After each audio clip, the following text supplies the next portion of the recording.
আমি যেমন চেয়েছিলাম তুমি তেমনই সাজিয়ে দিয়েছো একদম। হ্যালো সবাইকে, আজকের ব্রাইড হলো আমার অগ্রহায়ণের 1 তারিখের এই সিজনের প্রথম ব্রাইড। আজকের লোকেশন জলপাইগুড়ির ঐতিহ্য ভবন। পুরো ভিডিওটা দেখতে থাকো। আজকের ব্রাইড আমার এফবিতে আমার কাজ দেখে অনেক আশা করে আমাকে বুক করেছিল। সো তোমরা তো ওর মুখ থেকেই শুনতে পেলে, ওর রিভিউ দেখেই বুঝতে পেলে যে ওর কতটা পছন্দ হয়েছে। বাকি আমি তো আমার টাইম মতো ব্রাইডের লোকেশনে পৌঁছে গেছিলাম। যে টাইমটা আমাকে ওরা দিয়েছিল সেই টাইমেই আমি পৌঁছে গেছিলাম, কিন্তু ওর হচ্ছে বরের বাড়ি থেকে হলুদ আসতে দেরি, তাই হচ্ছে ওর স্নান করাতেও লেট হয়ে গেছে। আর সেই জন্য আমি ভবনে বসে বসে কী করবো, ফুলগুলো গোছাচ্ছিলাম। আর ওখানকার ওনারের যে ডগিটা ছিল সেই ডগিটার সঙ্গে একটু ভিডিও করে নিলাম। আমার ছেলের খুব পছন্দ। এই ব্রাইডের লোকেশনটা আমাদের এখান থেকে মোটামুটি অনেকটাই দূর, তাই আমি এই ডেটে আর অন্য বিয়ের কাজ নিতে পারিনি। অনেকগুলো কাজ আমাকে ক্যান্সেল করতে হয়েছে, কারণ এই বিয়ের হচ্ছে লগ্নটা খুব তাড়াতাড়ি। এই ডেটের যে বিয়ের লগ্নটা অনেকটাই তাড়াতাড়ি, আর এখানটায় পার্টি মেকআপেরও বুকিং ছিল, তাই আমি আর অন্য কোনো কাজ নিতে পারিনি, ক্যান্সেল করতে হয়েছে। সো দেখতে দেখতে ব্রাইড চলে এলো। আমার ফুল গোছাতে গোছাতে ব্রাইড এসে তো বলছে লেট হয়ে গেল। তো শাড়িটা পরিয়ে কমপ্লিট করে আমি একটু ওর বিয়ের আসরের এখানটা নিয়ে এলাম। ওর বিয়ের আসরের এই জায়গাটা আমার খুব ভালো লেগেছে, একদম ওপেন খোলা আকাশের নিচে বিয়ের আসরটা এত ভালো লাগছিল আমার। তো তাই জন্য ওকে একটু নিয়ে এলাম এখানটা। বড় আসার আগে কমপ্লিট করলেই হলো। ব্রাইড বসে গেছে, এখন বাজে 4টা অলমোস্ট। ফাইনাল লুক দেখাবো।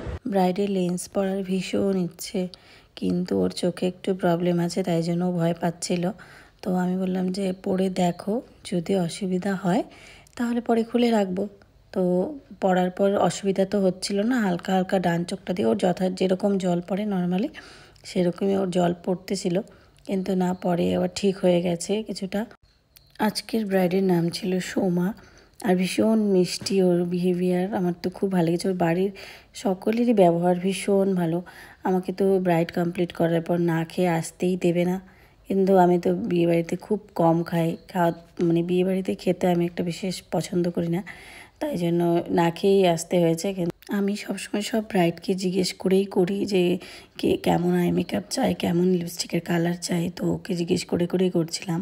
আই মেকআপটা আমি একটা স্পটলাইট আই মেকআপ করেছি, ও যেরকমটাই চেয়েছিল সেরকমটাই। আমি আগেই বলেছি যে ওর লগ্নটা খুব তাড়াতাড়ি, তো হাতে বেশি একটা সময় ছিল না, সেজন্য খুব তাড়াতাড়ির মধ্যেই, মানে খুব অল্প সময়ের মধ্যেই করতে হচ্ছিল আমাকে ব্রাইড কমপ্লিট। তো আমি তো টাইম মতো ব্রাইডকে কমপ্লিট করেই ফেলেছি। আর ব্রাইডের চয়েস অনুযায়ী হচ্ছে লিপস্টিকের কালারটা, তোমরা লিপস্টিকের কালারটা দেখতে পাচ্ছ। আর লাল পরবে না, ও আগের থেকেই বলছিল, আমাকে প্রথম থেকেই বলছিল যে না সব কিছুই লাল লাল হয়ে যাচ্ছে, শাড়ি লাল, আমি লিপস্টিকটা কিন্তু লাল পরবো না, লালের মধ্যেই থাকবে কিন্তু লাল আমি একদমই পরবো না। লিপস্টিকের কালারটাও ও চয়েস করে দিয়েছিল। তো লিপস্টিকের কালারটা সামনাসামনি এত ভালো লাগছিল। ওখানটায় সামনে যারাই আসছিল ওরাই বলছিল যে ব্রাইডকে এত মিষ্টি লাগছে। তো এত কাজ করার পর, এত পরিশ্রম করার পর যদি সবাই এত সুন্দর সুন্দর একটা রিভিউ দেয়, কাজের পরিশ্রমটা গায়েই লাগে না, এত ভালো লাগে। ভীষণ ভালো লাগছিল ওকে দেখতে, সামনাসামনি খুবই ভালো লাগছিল। আর এখানটায় লাইটের ইস্যু ছিল, তাই একটু অন্ধকার অন্ধকার লাগছিল। তো এটা হচ্ছে ওর বসার যেখানটা। এই হচ্ছে ব্রাইডের ফাইনাল লুক। তোমরা দেখে জানিও কেমন লাগছে ব্রাইডকে। Eye makeup, lipstick, hair and all. হেয়ারটাও ও যেভাবে বলেছে আমি সেভাবেই করে দিয়েছি। ওর কয়েকটা ছবি ভিডিও করতে করতে ওর বর চলে এসেছিল।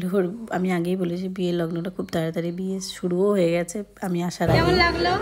ভালো লেগেছে। আমি যেমন চেয়েছিলাম তুমি তেমনই সাজিয়ে দিয়েছো একদম। তেমনই একদম। হ্যাঁ, মন মতো পছন্দ হয়েছে একদম। সবার পছন্দ হয়েছে। হ্যাঁ, সবার পছন্দ হয়েছে। সবাই দেখে ভালো লাগছে। দিন শেষে এই রিভিউটাই হচ্ছে আমাদের কাজের শক্তি বাড়িয়ে দেয়। আর ওর বরকেও একটু দেখে নাও কেমন লাগছে।